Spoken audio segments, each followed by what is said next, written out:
आज हम बहुत ही इंटरेस्टिंग टॉपिक के ऊपर बात करने वाले हैं। जो एक ऐसा फल है कि जो आज काफ़ी मात्रा में मिल रहा है और वो उसके जो गुण है वो अपने को पता नहीं है, तो उसके बारे में मैं आपको जानकारी आज देने वाला हूँ। तो आप अच्छे से सुनेंगे और लास्ट तक सुनेंगे। काफ़ी इंटरेस्टिंग होने वाला है आज का वीडियो और काफ़ी हेल्पफुल भी होने वाला है। तो आज हम जानने वाले जो फलों का राजा जिसको बोलते हैं और अभी उसका सीज़न चल रहा है, तो आम के बारे में आप समझ गए होंगे। आम, मैंगो। मैंगो दो प्रकार का है, एक तो पका हुआ आम मिलता है, दूसरा उसकी जो कैरी मिलती है। दोनों की गुणधर्म अलग अलग है। कैरी के गुणधर्म थोड़े अलग है, आम के गुणधर्म थोड़े अलग है। कैरी जो जो अम्ल रस उसमें ज़्यादा रहता है, उसका विपाक भी अम्ल होता है और उसका जो वीर्य है वो उष्ण होता है, मतलब वो गर्म रहती है। कैरी खाने की काफ़ी लोगों को आदत रहती है और उसको बहुत सी लेडीज़ लोग भी उसको पसंद करती है। तो लेकिन उसको खाने में एक प्रॉब्लम है, उससे अगर ज़्यादा खाने में आती है कैरी तो उससे अग्निमंद हो सकती है। खून के विकार, खून को वो दूषित करता है, खून के विकार बढ़ सकते हैं। उसके बाद में विबंध यानी पेट साफ ना होना और वायु का विबंध, पेट का मैंने पेट में ट्रैफिक जाम हो जाना, ये प्रॉब्लम। आँखों के विकार हो सकते हैं। उसके बाद में रक्त और पित्त को वो खराब करती है। तो ये उसके जो दुष्परिणाम है, ये अगर ज़्यादा अपन कैरी खाते हैं तो वो अपने को देखने में आते हैं। अब अगर ये दुष्परिणाम अपने को दिखते हैं तो उसके भी उपाय है। उसके लिए सूंठ और पानी पीना चाहिए। अगर इसमें से कोई लक्षण अपने को कैरी ज़्यादा खाने से दिखता है तो सूंठ और पानी पीना चाहिए, या फिर जीरा और काला नमक खाने से भी ये प्रॉब्लम उससे कम हो जाती है। बात रहेगी थी बताने की, जो कैरी रहती है तो वो अगर डायरेक्टली खाते हैं अपन तो वो पित्त को बढ़ाती है, रक्त को खराब करती है, ये मैंने बताया आपको। लेकिन अगर उसका अपन पना बना के पीते हैं, ने उसका शरबत बना के पीते हैं, उसमें शक्कर डाल के, इलायची डाल के, जीरा डाल के, तो वो पित्त को और जो ज़्यादा प्यास लगती है, ज़्यादा पित्त बढ़ता है और ज़्यादा उष्णता बढ़ती है, तो उसको वो कम करने वाला है। तो ये अपन आते हैं सबसे इंटरेस्टिंग जो अपना आज का जो मेन टॉपिक है उसके ऊपर, पका हुआ आम। पके हुए आम के जो गुणधर्म है उसमें मधुर मधुर शीत बोला है, मतलब वो क्या है, मीठा है और वो पेट में जाने के बाद उसका जो डाइजेशन होने के बाद उसका विपाक भी मधुर होता है, मीठा होता है और वो शीत शीत वीर्य होता है, मतलब उष्णता निर्माण नहीं करता है, उष्णता को कम करने वाला होता है। उसमें हाँ एक बात और बोला है उन्होंने कि हापूस आम जो रहता है वो थोड़ा सा गर्म रहता है, तो उसको थोड़ा सा केयरफुली और मात्रा में खाना चाहिए। इसके मुख्य गुण हैं गुरु और स्निग्ध। गुरु मतलब जो भारी रहता है और स्निग्ध मतलब जो जैसा अपन तेल घी वगैरह ये स्निग्ध पदार्थ है, तो इसको अपन स्निग्ध बोलते हैं। तो गुरु और स्निग्ध ये उसके मेन दो गुण बताए हैं। तो गुरु मतलब देर से पचने वाला या फिर भारी, जड़ जिसको बोलते हैं, तो वो गुरु हो गया। और उसकी जो अन्य गुणधर्म है उसमें वो स्नेहन करने वाला है। जैसा शरीर में अपने रुक्षता बढ़ जाती है तो तेल और घी खाने से शरीर का स्नेहन होता है, स्निग्धता शरीर में बढ़ती है, तो ये स्नेहन करने वाला है। दूसरा गुण उन्होंने बोला है कि ये हृदय है। हृदय मतलब ऐसी चीज़ कि जो अपने हार्ट को एक तो ताकत देने वाली है, हार्ट को एक अच्छा फीलिंग देने वाली है और हार्ट का जो वर्किंग है उसको सुधारने वाली है। जैसा आयुर्वेद में ऐसा बोला है कि जो खट्टे और मीठे जो फल है वो हृदय में हृदय आते हैं, मतलब वो खाने के बाद में अपने को एक अच्छा सा फीलिंग आता है, मतलब हार्ट को वो अच्छा लगता है। हृदय उसको बोला है जो हार्ट के लिए हितकर है, हार्ट के बल बढ़ाने वाला है और हार्ट को अच्छा लगने वाला है, उसको अपन हृदय बोलेंगे। और तीसरा गुण बोला है उन्होंने शोणित स्थापन। शोणित यानी रक्त, रक्त को शरीर में स्थापन करने वाला, बहुत से लोगों को ब्लीडिंग का प्रॉब्लम रहता है, किसी को नाक से ब्लीडिंग होता है, किसी को बवासीर से ब्लीडिंग होता है, किसी को लेडीज़ लोगों को पीरियड में ज़्यादा ब्लीडिंग होता है, कोई भी प्रॉब्लम जिससे शोणित या फिर रक्त शरीर से बाहर निकल जाता है, तो उनको स्थापन करने वाला ये एक इसका गुण बताया। प्लस खून को बढ़ाने वाला, खून अगर कम बनता है, हीमोग्लोबिन की मात्रा कम रहती है, तो शरीर में थकवा, कमजोरी, ये सब प्रॉब्लम आती है, तो इसको ये बढ़ाता है। और बढ़ाने के बाद में उसको शरीर में स्थिर करता है, स्थापन करता है, इसलिए उसको शून्य स्थापन। फिर बोला है कि अनुलोमन। अनुलोमन यानी जो अपना जो पेट है उसमें जो डाइजेशन होने के बाद में वेस्ट प्रोडक्ट तैयार होते हैं, तो उसको उसका अनुलोमन करने वाला।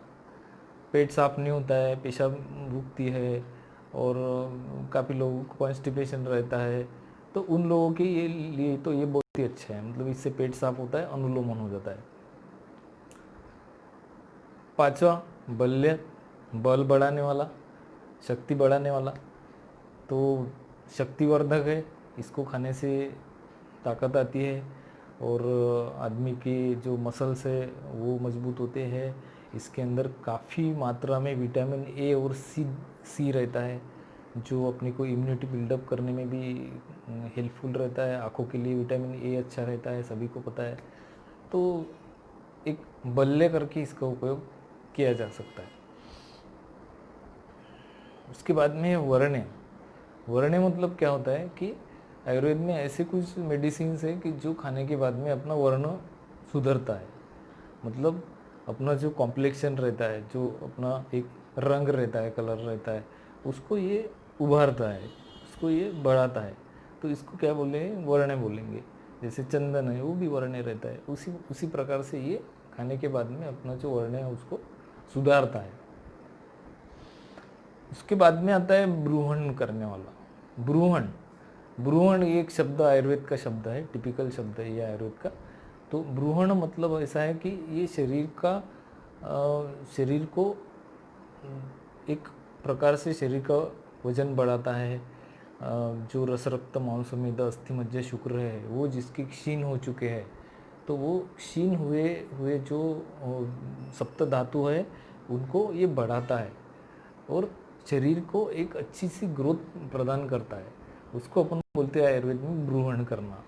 जैसे ब्रूहण और लंघन और ब्रूहण।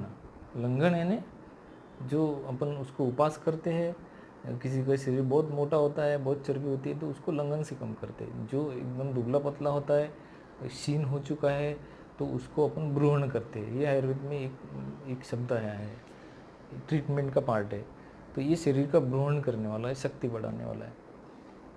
उसके बाद में रुष्य। रुष्य रुष्य मतलब जो अपनी रिप्रोडक्टिव सिस्टम है, वो रिप्रोडक्टिव सिस्टम अगर किसी की वीक हो चुकी है तो रिप्रोडक्टिव सिस्टम को ताकत देने वाला। उसके बाद में जो पुरुषों में शुक्र रहता है, वो शुक्र की वृद्धि करने वाला। स्त्रियों में स्त्री बीज रहता है, उसको स्ट्रांग बनाने वाला, गर्भाशय को स्ट्रांग बनाने वाला। मतलब एकंदरित जो रिप्रोडक्टिव सिस्टम है अपनी, वो रिप्रोडक्टिव सिस्टम को शक्ति देने वाला, उसको अपन बोलेंगे रुष्य। ये आयुर्वेद का शब्द है। कमजोरी रहती है बहुत से लोगों को इसमें, सेक्सुअल रिलेशन में काफ़ी डिफ़िकल्टी, कमजोरी, बहुत से लोग उसको फेस करते हैं, तो ये उसको भी कम करने वाला है, ऐसा ग्रंथकारों ने बोला है। उसके बाद में विबंध नाशक।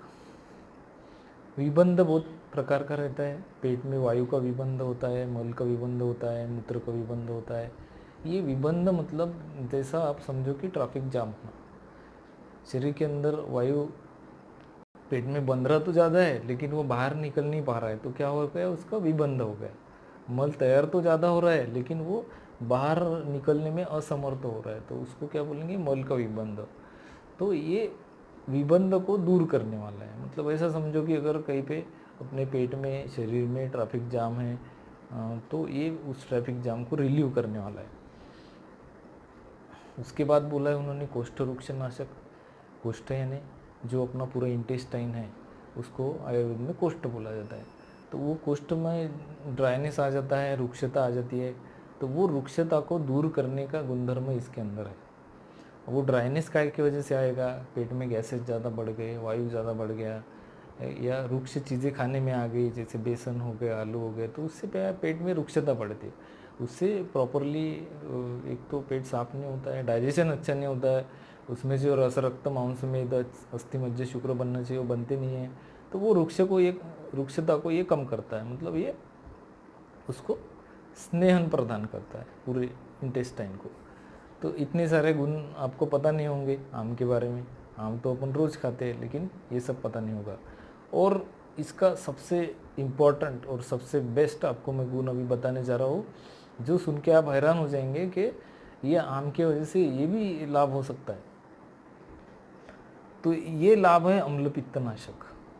अम्ल पित्तनाशक, ये लाभ बहुत से लोगों को इसका पता नहीं है, और इसके लिए बहुत से लोग मुझे पूछते हैं जो अपने ट्रीटमेंट की मेडिसिन उनको चालू रहती है और उनको हम परहेज़ बताते हैं, तो वो मुझे अक्सर पूछते हैं कि सर हमको आम खाने को चलेगा क्या, हम आम खा सकते हैं क्या, या फिर कैरी खा सकते हैं क्या। तो फिर मैं उनको बताता हूँ कि आप अगर इस टाइप से खाएंगे जैसे मैं बताऊँगा तो फिर आप उसको खा सकते हैं, क्योंकि वो उसके औषधि गुणधर्म है। उसके वजह से मैं उनको रिकमेंड करता हूँ कि अगर आपको एसिडिटी है, या फिर आपको बहुत दिनों से एसिडिटी का प्रॉब्लम है, गले में जलन, पेट में जलन, उल्टी होना, खाने के बाद कुछ टाइम बाद में लोगों को उल्टी हो जाती है, जो खाना खाया वो आंख को लगता नहीं है, उसकी वजह से चिड़चिड़ होती है, सर दर्द होता है, ये जो प्रॉब्लम है, ऐसे लोगों को मैं स्पेशली रिकमेंड करता हूँ कि आपको आम खाना है, लेकिन उसको खाने की एक पद्धत है आयुर्वेद में।